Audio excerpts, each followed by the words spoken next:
All right. Good morning, everybody. Welcome to my office. I'm not going to have a catchy name or anything for this room, like Civil War soiree or something. No. Sorry, I slurped. I am just welcoming you to a Wednesday morning, July 1st. We made it. Almost halfway through with the year that was. Um, yeah. So I just wanted to kind of recap yesterday and just say that it was a little longer than I anticipated. I think all that was completely needed and necessary, and I have no regrets about that. I try to keep it a little under 15 minutes now, but we're early in this journey, so thanks for coming along. If you are live, anyone live out there? Uh, doesn't look like it. I do have a chat feature. If you would like to say something, encourage me, uh, any snide remarks, I'm game. So, I figure we could dive into some Civil War poetry. Oh, before that, however, I do also, I don't know, I kind of want to like play around with the format a little bit, see if there's any sort of things maybe we can land on, some features. One thing I thought of in the shower this morning was how the Mississippi state flag just came down officially. The governor signed that yesterday, I believe, which is like, yeah, awesome. But like, what? That war ended 155 years ago. And finally, an actual government sanctioned Confederate flag is coming down 155 years after Appomattox. Think about that. Uh, so that's good. I think that's good. I think we can all celebrate that. All us Union folk. um, so I thought, okay, well, if that's the case, maybe like one little cool feature we can do is this day in Civil War history. Typical like school, high school, American history class type stuff. Um, so I'll just Google this day in Civil War history. I'm like an old man at the computer. Mhm. Yeah. Okay. There's onthisday.com. Cool. Today is Wednesday, July 1st. Went over that. Today in US Civil War history. 1861. John R. Baylor declared himself governor of the Confederate Territory of Arizona.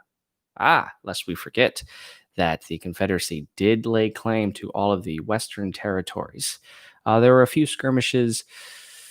Nothing really major happened in Arizona that I know of. Again, I am not an expert on the American Civil War or poetry for that matter, as far as I know.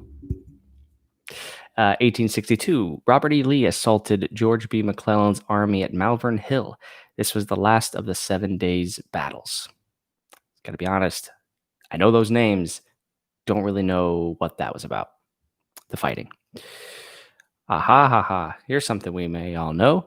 In Pennsylvania, in 1863, the Battle of Gettysburg began. So that's huge. And I know this weekend is the 4th of July, which has a couple very prominent dates in the Civil War history. But Gettysburg began today. Big turning point there. And what do you know? In 2000. So, all right. Props, cheers to this website for taking Civil War history all the way to the modern.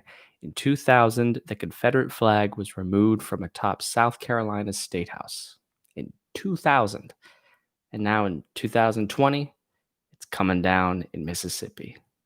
I'll cheers to that. And I guess I'm a slurper. It's hot. So yeah, let's get to some poetry. Civil War Slam Poetry Corner. I'll stop trying. Okay. So like I mentioned yesterday, I have this book. It's a collection of poetry from the Civil War.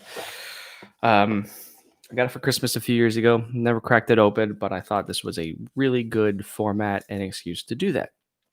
The book is divided into two parts, one called the blue, one called the gray.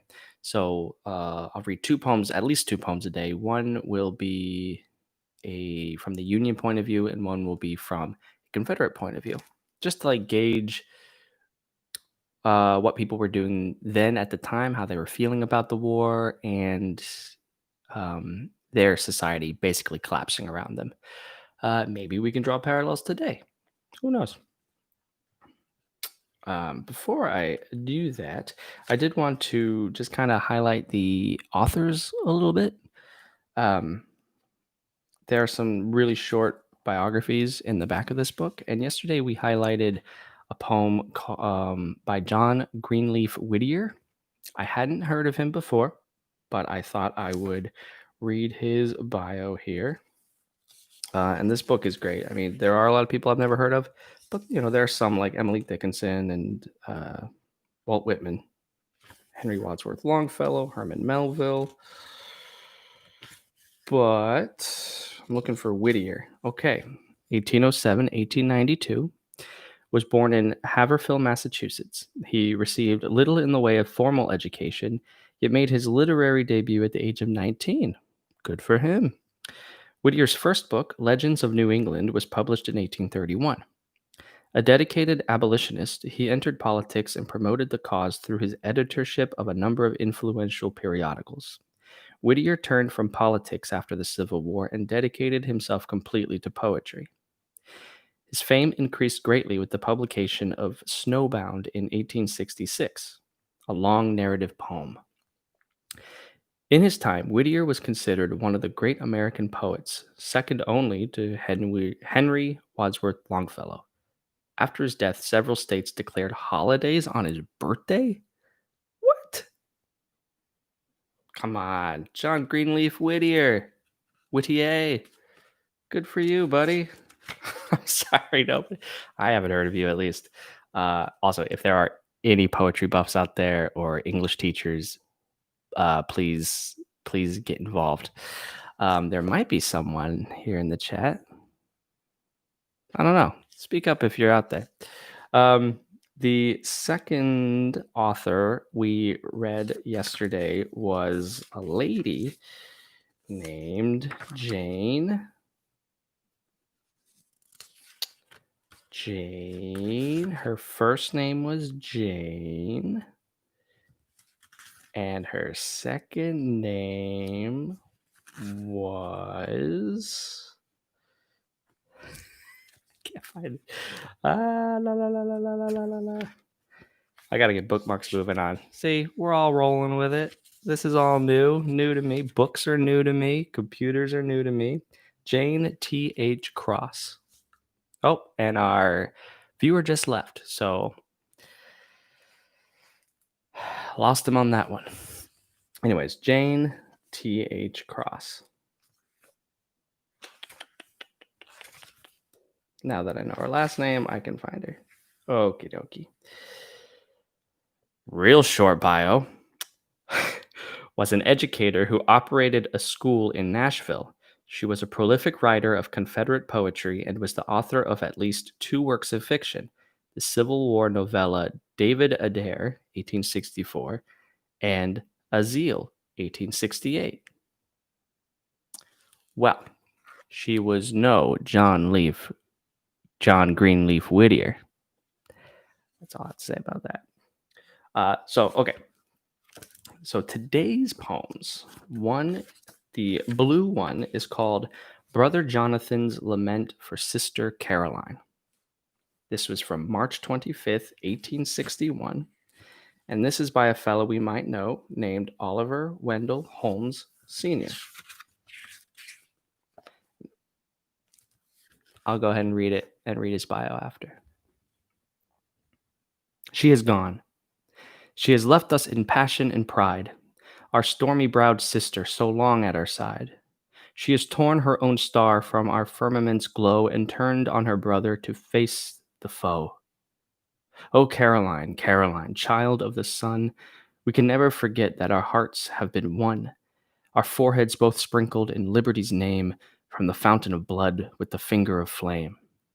You were always too ready to fire at a touch, but we said, she is hasty, she does not mean much. We have scowled when you uttered some turbulent threat, but friendship still whispered, forgive and forget. Has our love all died out? Have its altars grown cold? Has the curse come at last which the fathers foretold? Then nature must teach us the strength of the chain that her petulant children would sever in vain. Union. They may fight till the buzzards are gorged with their spoil, till the harvest grows black as it rots in the soil, till the wolves and the catamounts troop from their caves, and the shark tracks the pirate, the lord of the waves. In vain is the strife. When its fury is past, their fortunes must flow in one channel at last, as the torrents that rush from the mountains of snow roll mingled in peace through the valleys below. Our union is river, lake, ocean, and sky. Man breaks not the metal when God cuts the die. Though darkened with sulphur, though cloven with steel, the blue arch will brighten, the waters will heal. O Caroline, Caroline, child of the sun, there are battles with fate that can never be won. The star-flowering banner must never be furled, for its blossoms of light are the hope of the world. Go then, our rash sister, afar and aloof. Run wild in the sunshine away from our roof. But when your heart aches and your feet have grown sore, remember the pathway that leads to our door. Wow. I like that one. Personifying both the North and the South and saying, hey, we're in this together. That's cool. So, our one from the gray today is aptly named Farewell to Brother Jonathan. And this is by Caroline? There doesn't seem to be an author. Farewell. We must part. We have turned from the land of our cold-hearted brother with tyrannous hand, who assumed all our rights as a favor to grant, and whose smile ever covered the sting of a taunt. Who breathed on the fame he was bound to defend, still the craftiest foe, neath the guise of a friend. Who believed that our bosoms would bleed at a touch, yet could never believe he could goad them too much. Whose conscience affects to be seared with our sin, yet is plastic to take all its benefits in. The mote in your eye so enormous has grown, that he never perceived there's a beam in his own. O Jonathan, Jonathan, vassal of pelf, self-righteous, self-glorious, yes, every inch self. Your loyalty now is all bluster and boast, but was dumb when the foeman invaded our coast. In vain did your country appeal to you then. You coldly refused her your money and men. Your trade interrupted. You slunk from her wars and preferred British gold to the stripes and the stars. Then our generous blood was as water poured forth, and the sons of the south were the shields of the north. Nor our patriot ardor one moment gave o'er, till the foe you had fed we had driven from the shore. Long years we have suffered opprobrium and wrong, but we clung to your side with affection so strong that at last in mere wanton aggression you broke all the ties of our hearts with one murderous stroke.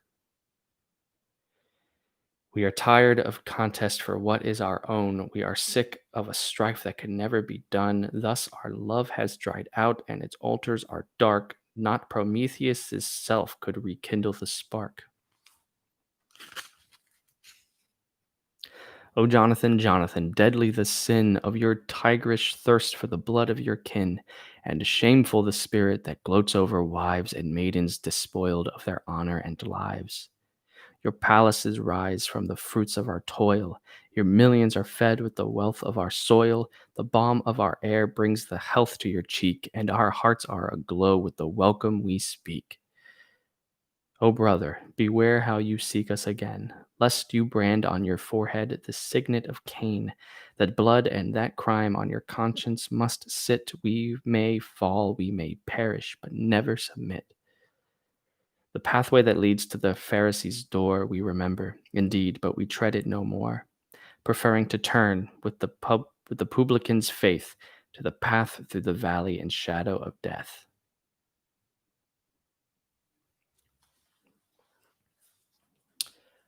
We're about time.